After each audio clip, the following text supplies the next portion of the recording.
Hello guys, welcome back. आज की video में हम डिसीजन मेकिंग पर बात करेंगे इन C++। वीडियो को शुरू करने से पहले एक तो आप जो सिंटैक्स है उसे ध्यान से देखिएगा। दूसरा, हम एक एग्जाम्पल लेंगे प्रोग्राम का, उसको भी पूरा देखिएगा।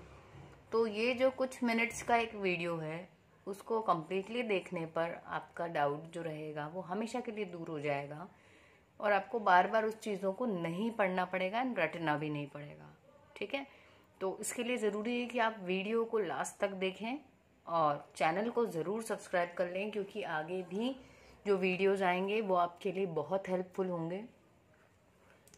और जो आप लोग फीडबैक्स देते हैं कमेंट्स में कि मैम आप बहुत इजी वे में समझा देते हो, काफ़ी टफ टॉपिक्स भी हमको इजीली समझ में आ जाते हैं, वो मुझे काफ़ी मोटिवेट करते हैं ऐसे कमेंट्स आपके। तो उन सभी लोगों को थैंक्स जो इस तरह के पॉजिटिव कमेंट्स देते हैं और इतने डायरेक्ट और एक्सप्लेन करके डायरेक्टली वो बताते हैं, तो काफ़ी अच्छा लगता है उसको देख के। तो thank you guys for your feedback, क्योंकि ये ज़रूरी होता है कि यदि हम किसी चीज़ से बेनिफिटेड हो रहे हैं तो हम उसको एक्नॉलेज ज़रूर करें, है ना। एक्नॉलेजमेंट से क्या होता है, यदि आपकी कोई हेल्प कर रहा है और आप उसको चैनल को सब्सक्राइब कर रहे हैं, वीडियो को लाइक्स कर रहे हैं या कमेंट्स में आप अपने अच्छे कमेंट्स दे रहे हैं और दूसरों को भी सजेस्ट कर रहे हैं, तो ये आपकी तरफ से एक ग्रेटिट्यूड शो होता है कि आप बेनिफिट हुए यदि उस चीज़ के लिए, तो आपने भी उस चीज़ के लिए कुछ किया, है ना। तो चलिए हम शुरू करते हैं डिसीजन मेकिंग। देखिए, जब भी डिसीजंस की बात आती है, जब भी डिसीजन की बात आती है तो जनरली डायरेक्टली डिसीजंस नहीं लिए जाते हैं, है ना। कुछ कंडीशंस को ध्यान में रख कर के हम कभी भी कोई भी डिसीजन लेते हैं। तो वैसा ही होता है प्रोग्रामिंग में कि इसमें भी हम क्या करेंगे, कुछ कंडीशंस को जब ध्यान में रखने की बात आएगी कि भाई कंडीशन की बेसिस पे हम कुछ फंक्शन करवाना चाह रहे हैं या कुछ प्रिंट करवाना चाह रहे हैं, इन दैट केस हम यूज़ करेंगे डिसीजन मेकिंग। या अगर हमारे पास एक या सिर्फ दो मिनिमम कम कंडीशंस हैं तो हम यूज़ करते हैं इफ़ या फिर इफ़ एल्स। तो अभी हम समझेंगे इफ़ और बाद वाली वीडियो में हम कंसीडर करेंगे इफ़ एल्स को। तो इफ़ जो है इसका सिंटैक्स देख लेते हैं हम, क्योंकि जनरली सिंटैक्स एक ऐसी इंपॉर्टेंट चीज़ होती है, जैसे मैथ्स में आपका फॉर्मूला होता है ना, उस पर आप कोई भी वैल्यू पुट कर सकते हो, वैसे ही कंप्यूटर साइंस में सिंटैक्स को ज़्यादा इंपॉर्टेंस दी जाती है, क्योंकि ये जनरलाइज्ड होते हैं। यदि आप किसी चीज़ का सिंटैक्स अच्छे से समझ पाएंगे तो आप उसको इजीली प्रोग्रामिंग में इम्प्लीमेंट कर पाएंगे। ठीक है, तो चलिए हम शुरू करते हैं। तो सिंटैक्स ये है कि इफ़ एक कीवर्ड है, आपको एज इट इज़ लिखना है, स्मॉल आई स्मॉल एफ। अब ये जो ब्रैकेट्स दिख रहे हैं, ये ब्रैकेट्स भी आपको एज इट इज़ लगाना है, ये इसका सिंटैक्स है। ठीक है, और इन ब्रैकेट्स के बीच में यहाँ पर हम लिख देते हैं कंडीशन।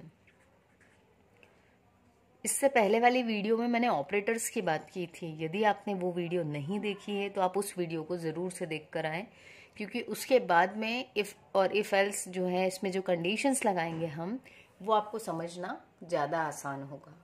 ठीक है, तो इसीलिए वो वीडियो पहले डाली थी। इफ उसके बाद ब्रैकेट्स, ब्रैकेट के अंदर कंडीशन और यहाँ पर एक ओपनिंग ब्रैकेट, फिर वो सारे स्टेटमेंट्स जो हम चाहते हैं कि अगर कंडीशन ट्रू हो तो ये सब एग्जीक्यूट हों, उन सब स्टेटमेंट्स को हम यहाँ लिख देंगे। ये कब एग्जीक्यूट होंगे,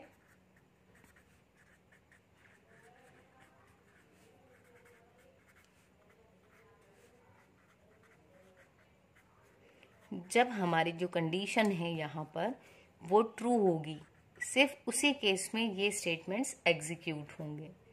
और ये एक हमारा ओपनिंग और एक क्लोजिंग ब्रैकेट्स हैं। ठीक है, तो यहाँ से यहाँ तक का पूरा ये किस में कहलाएगा, इफ़ के अंदर। तो जितने भी स्टेटमेंट्स लिखोगे आप, वो सब एग्जीक्यूट होंगे यदि कंडीशन ट्रू होती है। और अगर उसके बाद में भी हमने कुछ स्टेटमेंट्स लिखे हैं,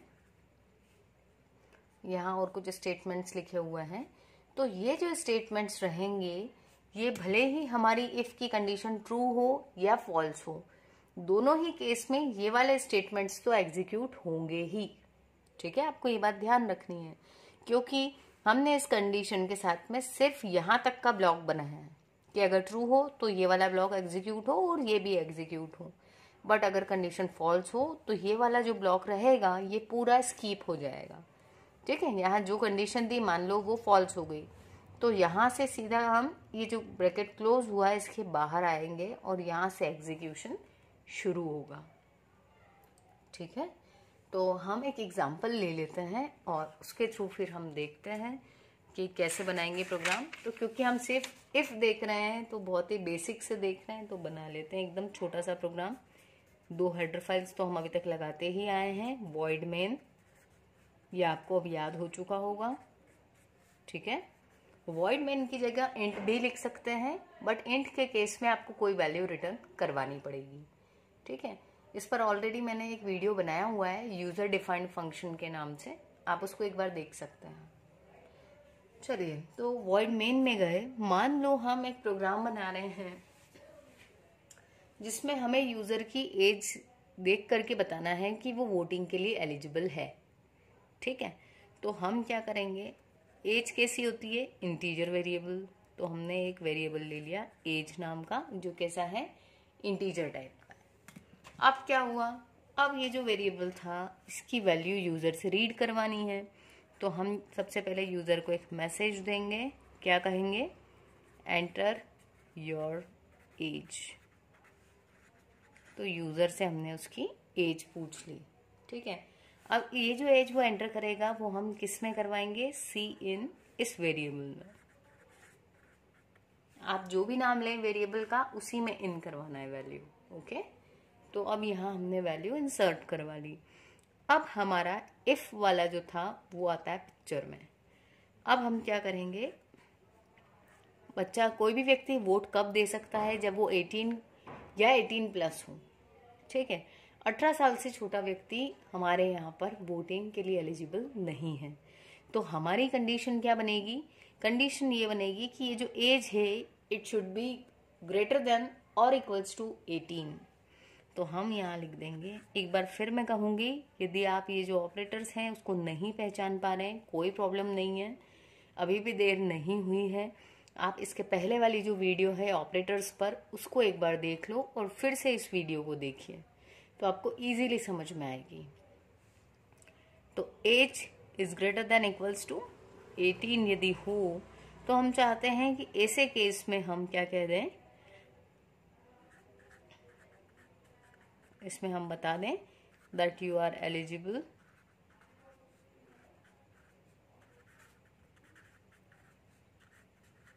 फॉर वोटिंग।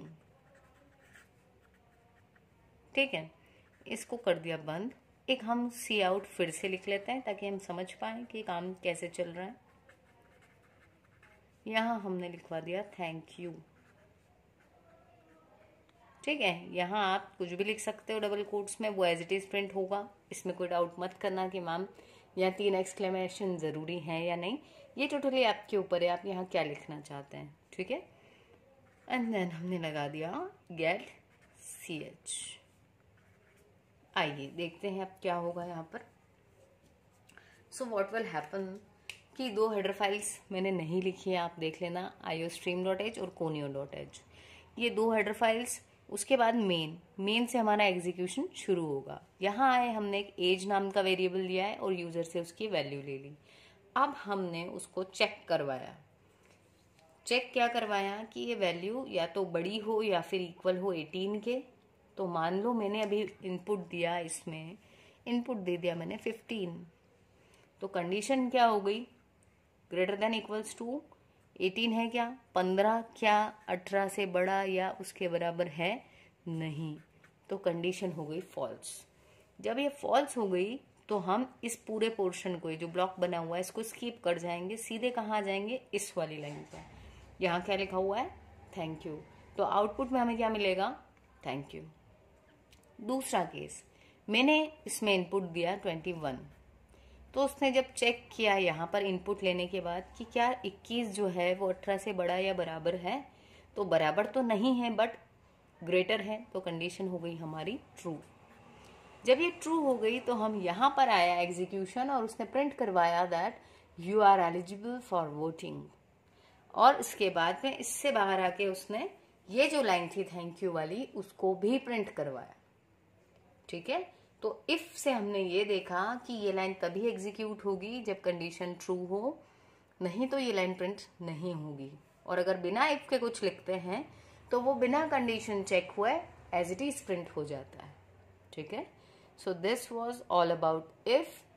नेक्स्ट वीडियो में हम इफ और एल्स दोनों की बात करेंगे। एक इम्पॉर्टेंट चीज जो बहुत से लोगों को क्वेश्चन आता है कि मैम हम हर लाइन के बाद में सेमी कॉलन लगाते हैं, ठीक है, लेकिन क्या हमें यहाँ भी सेमी कॉलन लगाना है कंडीशन के बाद? तो आंसर इज नो। सिंटेक्स यही है कि आप यहाँ सेमी कॉलन नहीं लगाएं। अगर आप लगाएंगे तो एरर तो कुछ नहीं आएगी, बट वो उस सेमी कॉलन को ही इस इफ का ये जो ब्लॉक था ना, इस पूरे ब्लॉक की बजाय सोचेगा कि ये सेमी कॉलन है। ठीक है, तो वो अगर कंडीशन ट्रू होगी तो सेमी कॉलन तक जाएगा और फॉल्स के केस में यहाँ पर आ जाएगा। तो आपको सेमी कॉलन नहीं लगाना है। ठीक है, एरर नहीं आएगी, लेकिन हमारा जो प्रोग्राम है वो काम सही से नहीं करेगा। सो आई होप आपको इफ समझ में आया होगा। दोस्तों से कहिए भैया सब्सक्राइबर्स बढ़ाने हैं हमें, है ना, एग्जाम्स आने वाली फिर आपकी जल्द ही, तो हम अभी से पढ़ के रखें और दोस्तों को भी अभी से बता दें कि भैया ये चैनल है, ताकि उनकी भी हेल्प हो जाए। Okay, thank you guys.